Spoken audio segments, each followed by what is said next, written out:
24-এর ছাত্র নাগরিক অভ্যুত্থান যখন শুরু হয়, আমি তখন সাউথ আফ্রিকাতে একটা স্ট্যাটাস দিয়েছিলাম, কোটা নয় গোটা দেশ সংস্কার করা লাগবে। শুধু বাংলাদেশ নয়, সারা বিশ্বের বাংলা ভাষাভাষী লোকেরা এই আন্দোলনের সাথে তারা সমর্থন দিয়েছে। আমাদের ইউনাইটেড আরব আমিরাতের বাংলাদেশি ভাইয়েরা তারা সেখানে রাস্তায় নেমে এসেছিল, জানেন? ওইখানে ডেমনস্ট্রেশন করা যায় না, সেখানকার সরকার তাদেরকে যাবজ্জীবন দিয়েছিল। তখন আমাদের এই যে প্রধান উপদেষ্টা ডক্টর মোহাম্মদ ইউনূস সরাসরি G2G বলে, এটারে G2G, government to government, G2G, উনি চিঠি লিখলেন যে তাদেরকে, ইউর হাইনেস, হে সম্মানিত আমির, আপনি আমার এই চিঠির কারণে আমার সম্মানে এই 53 জন বাংলাদেশিকে মাফ করে দেন। এই চিঠির বদৌলতে বেকসুর খালাস পেয়ে গিয়েছিল আমাদের ভাইরা, জানেন না এই ঘটনা আপনারা? তাহলে গভর্নমেন্ট টু গভর্নমেন্ট চিঠি দেওয়া হয়। সপ্তম হিজরিতে বিষ্ণু ইসলাম সব সুপার পাওয়ারের কাছে চিঠি দিলেন, রোমান সম্রাটের কাছে, পারস্য অধিপতির কাছে, মিশরের অধিপতির কাছে, সবার কাছে চিঠি লিখলেন। চিঠির ভাষা ছিল এরকম, মিন মুহাম্মাদিন রাসূলিল্লাহ ইলা মুকাওকিস আযীমিল কিবত, মুহাম্মদ রাসূলুল্লাহর পক্ষ থেকে মিশরের বাদশার কাছে, আসলিম তাসলাম, ইসলাম মানো শান্তিতে থাকবা, সালামুন আলা মান ইত্তাবাআল হুদা, শান্তি তার জন্য যে হেদায়েতের অনুসরণ করে। সুবহানাল্লাহ পড়েন। তো এই চিঠি অনেকে ভালোভাবে রিসিভ করেছে, অনেকে এই চিঠি পাওয়ার পরে নবীর কাছে আবার ইন রিটার্ন উপহার পাঠিয়েছে। কি পাঠিয়েছে? উপহার। মিশরের বাদশা মুকাওকিস তিনি বিশ্বনবীকে বিশাল এক উপহারের ডালি পাঠিয়েছেন। মিশরের বাদশা মুকাওকিস ছিলেন ধর্মে খ্রিস্টান। লালমনিরহাটের ভাইয়েরা আওয়াজ করে বলেন, মিশরের বাদশা ধর্মে কি ছিল? খ্রিস্টান। কি উপহার দিয়েছিল আমার নবীকে? শুনতে মনে চায়? আওয়াজ নাই লালমনিরহাটের গলায়, শুনতে মনে চায়? 1000 স্বর্ণ মুদ্রা, 1000 স্বর্ণ মুদ্রা। 2টা খ্রিস্টান দাসী, একজনের নাম মারিয়া বিনতে শামউন আল কিবতিয়া, আরেকজনের নাম সিরিন বিনতে শামউন আল কিবতিয়া। একজন খ্রিস্টান দাস 20 থান কাপড় জামা বানানোর জন্য, আমরা নবী যেন সেলাই করে জামা বানাতে পারে এজন্য 20 থান কাপড়, 20 থান ফাইন গার্মেন্ট। সুবহানাল্লাহ পড়বেন না? এরপরে একটা গাধা যেটার নাম ছিল উফাইর, আর একটা খচ্চর, এটার নাম ছিল দুলদুল। খচ্চর চিনেন? গাধা আর ঘোড়ার ক্রসিং এ যে প্রাণীটা দুনিয়াতে আসে এটার খচ্চর বলে। তো এই যে সুপার পাওয়ার খ্রিস্টান বাদশার কাছে নবী চিঠি লিখলেন, ওই খ্রিস্টান বাদশা আমার নবীকে উপহার দিল। বিশ্বনবী এই উপহারগুলো সানন্দে গ্রহণ করেছে। সুবহানাল্লাহ পড়বেন না? তাহলে অমুসলিম কেউ যদি আপনাকে উপহার দেয়, হালাল উপহার হলে আপনি গ্রহণ করতে পারবেন। অনুরূপভাবে পারস্যের বাদশা, রোম সম্রাট বিশ্বনবীকে উপহার পাঠিয়েছেন, আমার নবী সবগুলো উপহার গিফট গ্রহণ করেছেন। সুবহানাল্লাহ বলেন। তাহলে প্রিয় লালমনিরহাট আওয়াজ করে বলুন, ইসলাম কি ন্যারো মাইন্ডেড রিলিজিয়ন না ব্রড মাইন্ডেড? আম্মাজান আয়েশার কাছে মাসালা জানতে চায় মেয়েরা, হে আম্মাজান, অগ্নি উপাসকেরা তাদের ঈদের দিন নওরোজের সময় আমাদেরকে পাখি দেয়, নেওয়া যাবে? উনি বললেন, ওরা জবাই করে দিলে নেওয়া যাবে না, কিন্তু ওরা যদি ফলমূল এরকম খাবার দেয় এগুলো নেওয়া যাবে। তার মানে অমুসলিমদের দেয়া উপহার এটা গ্রহণ করা যায়। সুবহানাল্লাহ বলেন। শুধু তাই নয়, বিষ্ণু ঈসা ইসলাম অমুসলিমদের সাথে আর্থিক লেনদেনও করেছেন, ফিনান্সিয়াল ডিলিং করেছেন। অমুসলিমদের সাথে প্রয়োজনে আপনি ফিনান্সিয়াল ডিলিং করতে পারবেন। আমরা প্রায় দেখি বাজারের মিষ্টির দোকানগুলো আমার হিন্দু ভাইদের, তারপরে যে বারবার শপ, চুল কাটে যে নাপিত, অধিকাংশ নাপিতের দোকানে কারা? আমার হিন্দু ভাইরা। তা আপনি চুল কাটতে পারবেন কিনা? পারবেন কিনা বলেন? পারবেন। তার দোকান থেকে দই মিষ্টি কিনতে পারবেন কিনা? হ্যাঁ, আমার মুসলিম ভাইয়ের দোকান থাকলে ওইটারে আমি বেশি প্রায়োরিটি দিব, ঠিক কিনা? কিন্তু যদি তাদের সার্ভিস নিতে চান, প্রোডাক্ট নিতে চান, পারবেন। তার দলিল সহিহ বুখারী, আম্মা জান আয়েশা রাদিয়াল্লাহু তাআলা আনহা বলেন, ইশতারা রাসূলুল্লাহ সাল্লাল্লাহু আলাইহি ওয়াসাল্লাম মিন ইয়াহুদিয়িন তুআমান ওয়া রাহানাহু দিরআহু মিন হাদিদ। রাসূল সাল্লাল্লাহু আলাইহি ওয়াসাল্লাম এক ইহুদির কাছ থেকে, কার কাছ থেকে? সবাই বলে নাই, কার কাছ থেকে?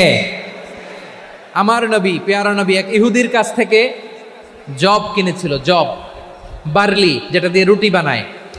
ওই জবের দাম দেওয়া টাকা পয়সা নবীর কাছে ছিল না, ফলে নবী ওনার একটা পোশাককে মর্গেজ রেখেছিলেন, মর্গেজ, বন্ধক, যে এখন এটার দাম দিতে পারবো না, কয়েক কেজি বার্লি নিয়ে যাই আর বন্ধক হিসেবে আমার জামাটা রেখে গেলাম, যেই দিন দাম দিব ওই দিন জামাটা ছুটাই নিয়ে যাব।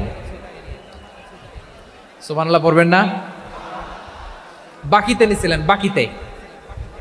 দিরআহু মিন হাদিদ, লোহার তৈরি বর্ম, মানে যুদ্ধের পোশাক, লোহা দিয়ে বানানো।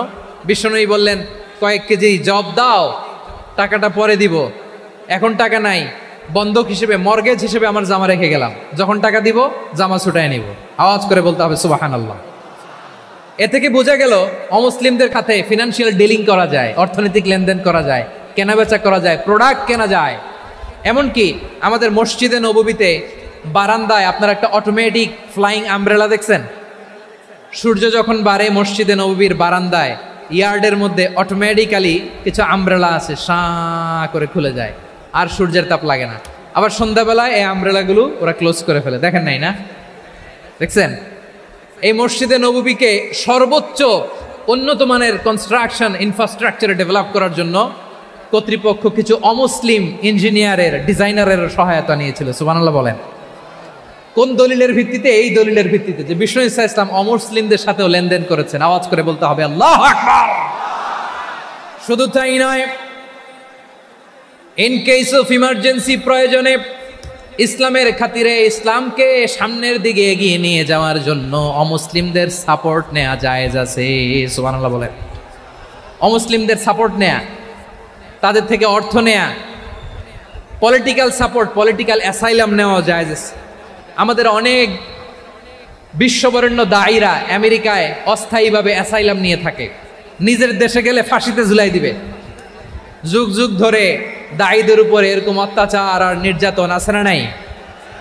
মিশরের অনেক দায়ীরা পাশ্চাত্যে যেয়ে থাকে, এই যে তারা পলিটিক্যাল অ্যাসাইলাম নিয়ে থাকে, রাজনৈতিক আশ্রয়ে, এটা জায়েজ আছে না?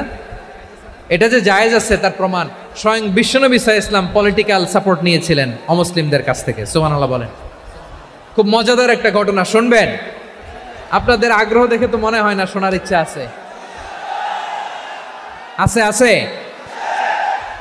আমার ভাইরা, বিশ্বনবীর বয়স তখন প্রায় 51 বছর। কত বছর? বিশ্বনবীর সবচেয়ে কাছের মানুষ খাদিজা রাদিয়াল্লাহু তাআলা আনহা ইন্তেকাল করেছেন। বিশ্বনবী বড্ড কষ্ট পেলেন, হৃদয়টা ভেঙে খান খান।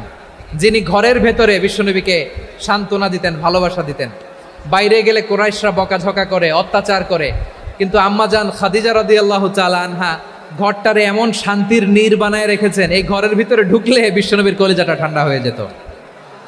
এজন্য রব্বুল আলামিন বলেন, খাদিজা, ও আমার বান্দি খাদিজা, জান্নাতে এমন স্পেশাল একটা ঘর আমি তোমার জন্য রেডি করে রেখেছি। ওই ঘরের মধ্যে কোনো আওয়াজ নাই, ওই ঘরের মধ্যে কোনো নয়েজ নাই, ওই ঘরে কোনো বিশৃঙ্খলা নাই।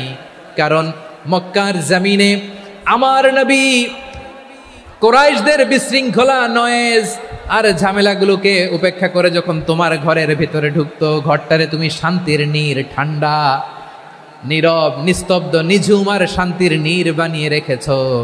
এজন্য জান্নাতে স্পেশাল একটা শান্তির নীড় আমি তোমারে উপহার দেব।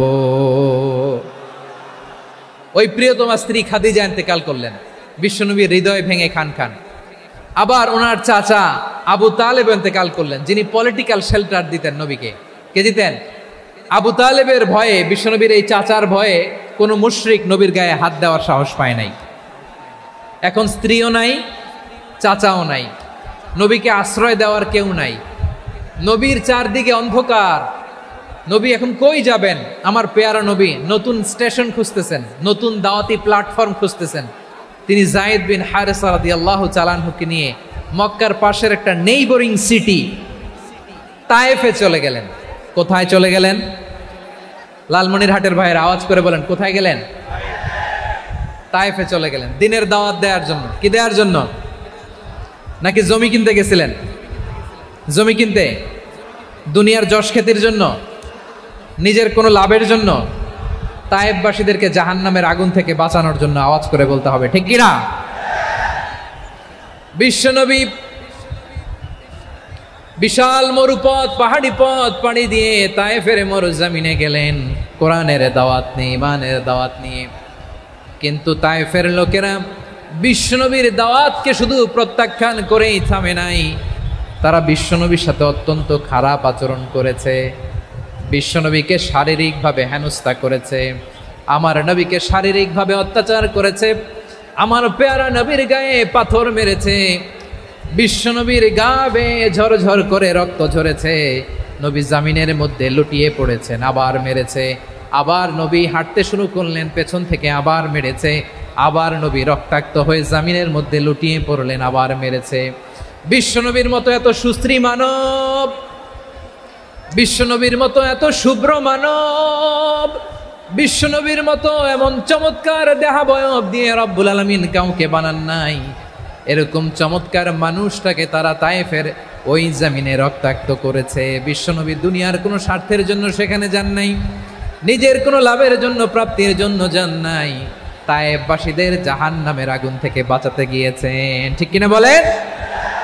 খেয়ে না খেয়ে দিন প্রচারের কাজে নিজেকে দিয়েছ বিলিয়ে, তায়েফের কাফিরেরা চিনল না সে আলো, দুষ্ট ছেলেদের পিছু দিল লেলিয়ে, পাথরের আঘাতে ক্ষত বিক্ষত হয়ে সারা শরীর থেকে রক্ত ঝরে। হে রাসূল তোমাকে ভুলি আমি কেমন করে, হে রাসূল তোমাকে ভুলি আমি কেমন করে। পারেন না আপনারা? ধরুন আমার সাথে। হাজার ব্যথা বেদনার পরে ফিরে আসনি তুমি আপন ঘরে, দিনের আলো তুমি ছড়িয়ে দিতে, চলে গেলে মদিনায় মক্কা ছেড়ে। হে রাসূল তোমাকে ভুলি আমি কেমন করে, হে রাসূল তোমাকে ভুলি আমি কেমন করে। ঠিক কিনা বলেন? প্রিয় ভাইরা, তায়েফের ছেলেরা নবীকে রক্তাক্ত করলো। আমার নবী কই যাবে? কই যাবে? মক্কায় জায়গা নাই, তায়েফে জায়গা নাই। তায়েফ থেকে ভারাক্রান্ত মন নিয়ে আমার নবী মক্কায় ফিরে আসলেন। বিশ্ব নবী মক্কায় ঢুকতে পারেন না। মক্কার মরুভূমির দিকে তাকিয়ে, উপত্যকার দিকে তাকিয়ে বিশ্বনবী ধা ধা করে কাঁদেন, ঝরঝর করে। নবীর চেহারা মোবারক থেকে চোখের পানিগুলো বেয়ে বেয়ে পড়ে।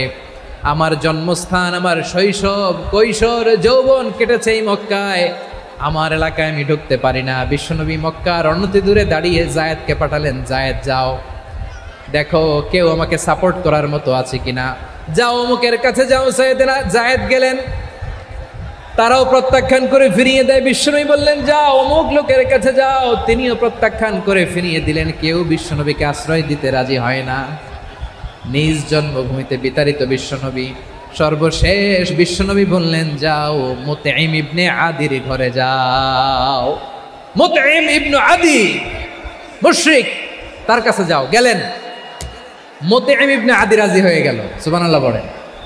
দেখেন, অনেক বিপদের সময়ও আমি নিজে সাক্ষী, সামাজিকভাবে, রাজনৈতিকভাবে কত ঝঞ্ঝা, কত ষড়যন্ত্র, কত কনস্পাইরেসি পাড়ি দিয়ে আমাদেরকে সামনে এগিয়ে যেতে হয়। এই শত্রুদের ভেতরেও একজনকে দাঁড় করিয়ে দেয় যে আল্লাহর কোরআনের জন্য রেডি হয়ে যায়। পড়েন সুবহানাল্লাহ। মুতঈম ইবনে আদি, আল্লাহ তার মনকে নরম করে দিলেন। মুতঈম বলে, মুহাম্মদ আমি তোমাকে আশ্রয় দিব। তার দুই ছেলেকে পাঠালেন, যাও খোলা তলোয়ার নিয়ে, স্কট দিয়ে, গার্ড অফ অনার দিয়ে মুহাম্মদকে মক্কায় ঢুকাও, আর বলো আমি আমান দেব। আমান কি দিব? আমান মানে সিকিউরিটি, নিরাপত্তা। সিকিউরিটি ছাড়া, আমান দেওয়া ছাড়া কেউ থাকতে পারতো না মক্কায়। দুই ছেলে বিষ্ণু ইসা ইসলামকে নিয়ে আসলো। নবী কাবার চারদিকে তাওয়াফ করলেন, নামাজ পড়লেন। আবু জাহেল, উতবা, শাইবা, ওয়ালিদ ইবনে মুগীরা সবাই দেখে, কেউ কিছু করতে পারে না।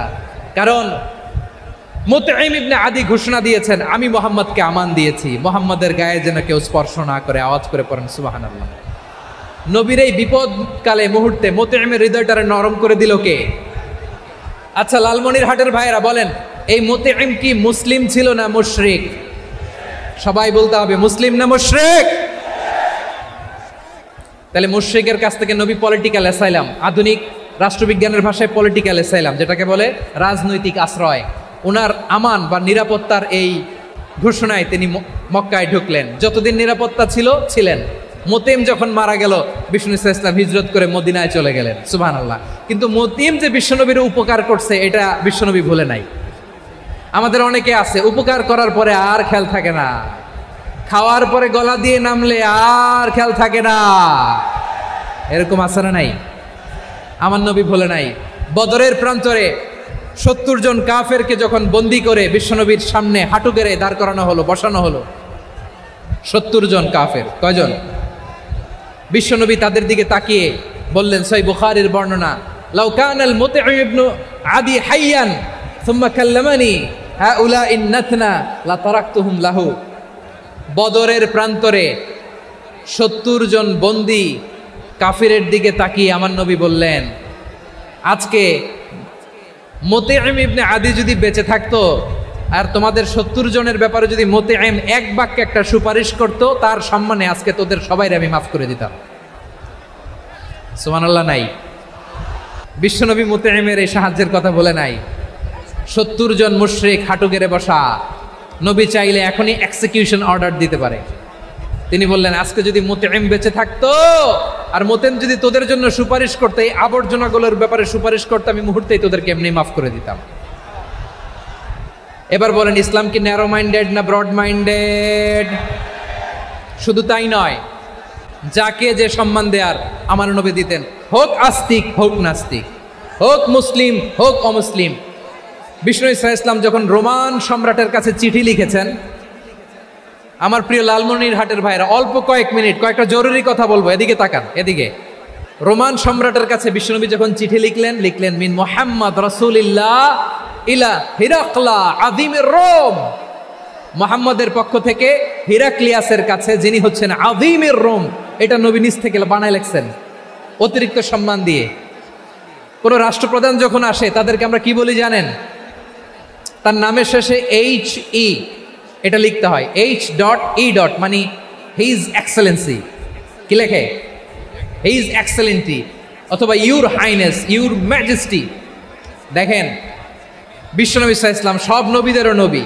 তিনি একজন মুশরিক খ্রিস্টান সম্রাট, রোমান সম্রাটের কাছে চিঠি লিখতে যেয়ে লিখতেছে, ইলা হিরাকলা আযীমির রোম, হিরাক্লিয়াসের কাছে আমার চিঠি, যিনি রোমের আযীম, হিজ হাইনেস, মানে রোমের অনেক সম্মানিত এক বাহাদুর। আওয়াজ করে বলেন সুবহানাল্লাহ। তার মানে যাকে যে সম্মান দেয়ার এটা বিশ্বনবী দিতেন। এমনকি যেই ইহুদিরা ভালো ছিল, এই ইহুদিদেরও প্রশংসা করেছেন বিশ্বনবী মুহাম্মদুর রাসূলুল্লাহ সাল্লাল্লাহু আলাইহি ওয়াসাল্লাম। এক ইহুদির প্রশংসা করেছেন বিশ্বনবী। ইহুদির কার? আমি তো আমার ভাইয়ের প্রশংসা করি না, আমি তো এক আলেম আরেক আলেমরে স্পেস দেই না, আমি তো এক দায়ী আরেক দায়ীর সাথে বসতে চাই না। আমার নবী ইহুদির প্রশংসা করে। কার প্রশংসা? ওই ইহুদির নাম ছিল মুখাইরিক। সিরাত গ্রন্থ ঘাটলে পাবেন। তিনি বলেছেন, মুখাইরিক খাইরু ইয়াহুদ, Mukhayriq is the best of the Jews. জুইশদের মধ্যে সে সবচেয়ে ভালো। কেন প্রশংসা করলেন তার? এর কারণ মদিনা চার্টারে কথা ছিল সব ধর্মের মুসলিম, মুশরিক, ইহুদিরা মিলে মদিনাকে রক্ষা করবে। কিন্তু 3য় হিজরিতে যখন উহুদের যুদ্ধ শুরু হলো, সবার কথা ছিল যেই আক্রমণ করে আমরা মদিনাকে বাঁচাবো। কোন শহরকে বাঁচাবো? মদিনাকে। কিন্তু কুরাইশরা যখন অ্যাটাক করলো, ইহুদিরা আর আসে না, ইহুদিরা আর বেরোয় না। বিষ্ণু বললেন, ওহে ইহুদিরা, তোমরা না চুক্তি করলে আমার সাথে যে মদিনা বাঁচাতে সবাই ঝাঁপিয়ে পড়বো, আসো। একটা ইহুদিও বেরোয় না, কেউ আসে না সেদিন, একজন ছাড়া। তার নাম মুখাইরেক। তার নাম কি? মুখাইরেক বাহাদুরের মতো ঘোড়সাওয়ার হয়ে বেরিয়ে গেলেন এবং বললেন, গোটা ইহুদি সাম্রাজ্যের একজনও যদি না আসে, আমি মুখাইরেককে কেউ ঘরে আটকে রাখতে পারবে না। বেরিয়ে আসলেন, এসে বললেন, আমি মুহাম্মদের পক্ষে যুদ্ধ করব। আমি মারা গেলে আমার সম্পদ আমার উত্তরাধিকারীরা পাবে না, আমার সম্পদ তোমরা মুহাম্মদকে দিয়ে দিবা। সুবহানাল্লাহ বলেন। উহুদের ময়দানে 70 জন মুসলমান শহীদ হলো। এই ইহুদি, সেও মুসলমানের পক্ষে যুদ্ধ করে নিহত হলো। সুবহানাল্লাহ বলেন। মুসলিমদের লাশ যখন নিয়ে আসা হলো, এই মুখাইরিকের লাশও নিয়ে আসা হলো। মুসলিমদের লাশের পাশে মুখাইরিকের লাশ দেখে বিশ্বনবী মুখাইরিকের প্রতি অনেক খুশি হলেন আর বিশ্বনবী খুশি হয়ে বললেন মুখাইরিক খৈরু ইয়াহুদ, মুখাইরিক যদিও তুমি ইহুদি তারপরেও তুমি সব ইহুদিদের মধ্যে সেরা ইহুদি। পড়েন সুবহানাল্লাহ। আমার নবী ইহুদিকেও সম্মান দিতে কার্পণ্য করে নাই। আওয়াজ করে বলেন আল্লাহু আকবার।